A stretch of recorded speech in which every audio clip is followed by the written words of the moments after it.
হাসিনার আমলে যুবলীগ ছাত্রলীগ ছাড়া কে পুলিশের চাকরি পেয়েছে? প্রশ্ন প্রেস সচিবের। অন্তর্বর্তীকালীন সরকারের প্রধান উপদেষ্টা প্রেস সচিব শফিকুল আলম বলেছেন, আওয়ামী লীগের আমলে যুবলীগ ছাত্রলীগ ছাড়া কে পুলিশের চাকরি পেয়েছে, কে এনআইসিতে চাকরি পেয়েছে খোঁজ নিয়ে দেখুন। আপনাদের অধিকার হরণ করা হয়েছে, সেটি আপনারা তখন বুঝতে পারেননি, এখন অনেক ক্ষেত্রে তাদের হয়ে কথা বলছেন।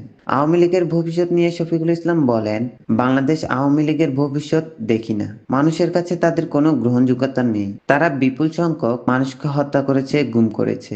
এখন তাদের নেতাকর্মীরা দেশের বাইরে গিয়ে মিথ্যাচার করছে। তিনি অভিযোগ করে বলেন, জুলাই আন্দোলনে ৩,০০০ পুলিশকে হত্যা করা হয়েছে।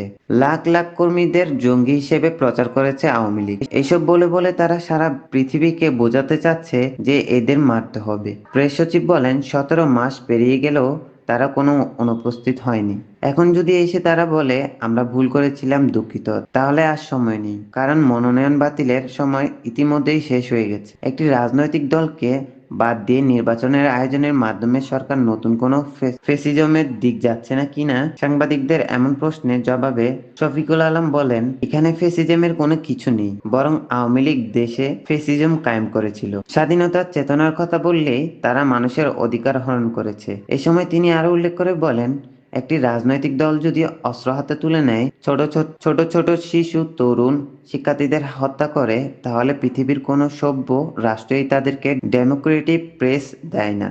এটি রাজনৈতিক দল হওয়ার মূল সত্য হলো শান্তিপূর্ণ থাকা এবং সহিংসতা না জড়ানো। প্রেস সচিব আরো বলেন, অফিসিয়াল নির্বাচনে ক্যাম্পেইন শুরু না হলে ইতিমধ্যেই সারা দেশে নির্বাচনের উত্তাপ ছড়িয়ে পড়েছে। মানুষ এখন ভোটের দিনের জন্য অপেক্ষা করছে।